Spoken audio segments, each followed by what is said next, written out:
इसीलिए ये शुद्ध है, ये अशुद्ध है, इस वार्तालाप में नहीं जाना, इसको बंद कीजिए। इसके साथ साथ उन्होंने जो दो बहुत अच्छी बातें कही, बेटी बंदी, that we have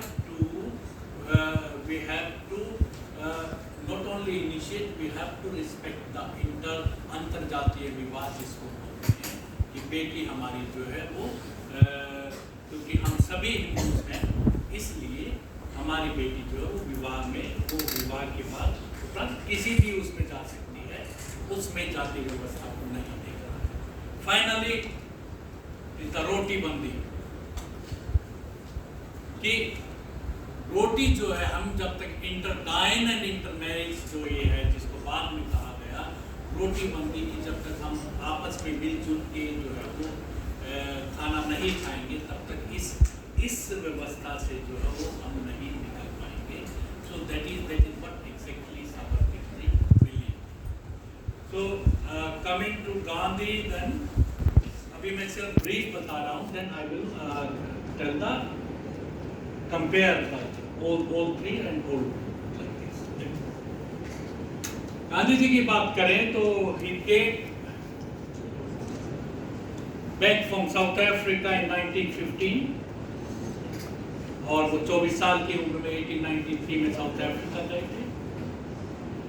जब वो साउथ अफ्रीका गए तो उस समय तक का उनका कोई ऐसा विशेष कुछ ऐसा संदर्भ मुझे दिखाई नहीं देता है कि जिसमें उन्होंने जो है वो कुछ ऐसी बात कही हो या कोई ऐसा आंदोलन या कुछ ऐसे किसी उसमें भाग लिया हो, ऐसा कुछ भी नहीं। So when he came back from 1915, उसके बाद की जो घटनाएं हैं, कुछ घटनाओं पे मैं आपका जो है वो I like to focus on that only, on the basis of that you have to make up your mind that what Gandhi ji thought about the. सबसे पहले व्हेन ही केम बैक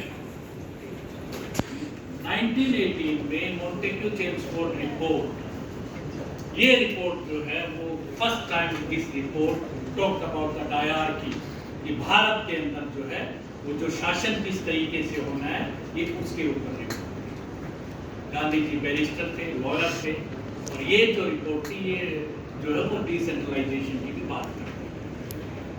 उसके बावजूद उन्होंने इस पे जो है वो कुछ अपना कमेंट नहीं कर सके। इसके बाद जो है first time when we see the Gandhi's opinion about the society, first time जो है वो 1919 में गांधी जो है वो 1920 में गांधी जी की जो है वो उत्सुकता, उनकी जो है वो ज़्यादा प्रोत्साहित उत्सुकता वो दिखाई दी सबसे पहले खिलाफत आंदोलन। आप में से काफी हिस्ट्री के भी बच्चे होंगे, बट इस खिलाफत आंदोलन टर्की के राजा के जो शासन था उसको बचाने को लेकर। हिंदुस्तान में क्यों? टर्की अलग देश है और उसको बचाने के लिए वहां जो चल रहा था, हिंदुस्तान में क्यों? इस पे गांधी का क्या कहना है?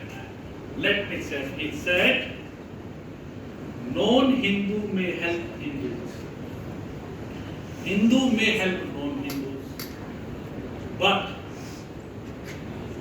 यहाँ पे वो कुछ नई चीज कहते हैं, उससे हमें फिर उसके बाद में आगे। But none should help the untouchables. ये कंटेक्स्ट आया कहाँ से? ये वो समय है 1920 का, ये वो समय है जब महाराष्ट्र में और देश के अलग अलग हिस्सों में एक जो है वो जाति व्यवस्था को लेकर आंदोलन शुरू हो गए, समाज सुधार को लेकर आंदोलन शुरू हो गए थे।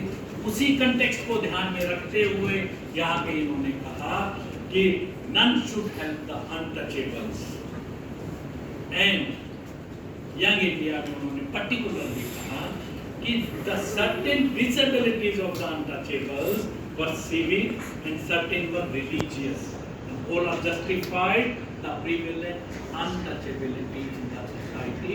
इससे गांधी जी का एक थोड़ा सा हमें आइडिया हो सकता है कि वो क्या सोचते हैं समाज के बारे में। फर्स्ट टाइम देन खिलाफत के बाद एक और एग्जाम्पल आता है 1922 का। ये वो है जब सिविल ओबीडियंस डिसओबीडियंस मूवमेंट शुरू हुआ था, जो है वो महाराष्ट्र में और अलग अलग हिस्सों में civil disobedience movement against the upper caste Hindus. इसलिए हुआ था ये movement, this civil disobedience movement it started to so that the deprived section शोषित समाज जो है वो they will get political rights, economic. But here also Gandhi ji said nothing on this movement.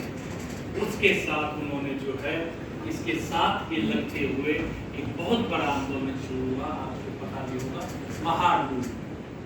Mahar movement. Mahar was public tank, उससे कोई भी पानी ले सकता था, लेकिन जातीय व्यवस्था के कारण वहाँ पे जो है वो शोषित समाज को पानी नहीं लिया जाता था, नहीं लेने दिया जाता था। उसका एक जो आंदोलन था, उस पूरे आंदोलन में गांधी जी बिल्कुल साइलेंट रहे, उन्होंने कुछ नहीं कहा। इसके साथ मैं जो है जब फिर बात करता हूँ खिलाफत की और महार की, खिलाफत जो कि टर्की में था उसकी आपको बहुत चिंता है, लेकिन आपके देश के अंदर एक पब्लिक सार्वजनिक स्थल का एक तालाब था, उसमें से पानी लेने की लोग के लेकर आंदोलन था, उस पर आप बिल्कुल चुप थे। ये दर्शाता है कि गांधी जी का कास्ट के ऊपर क्या विचार। Coming to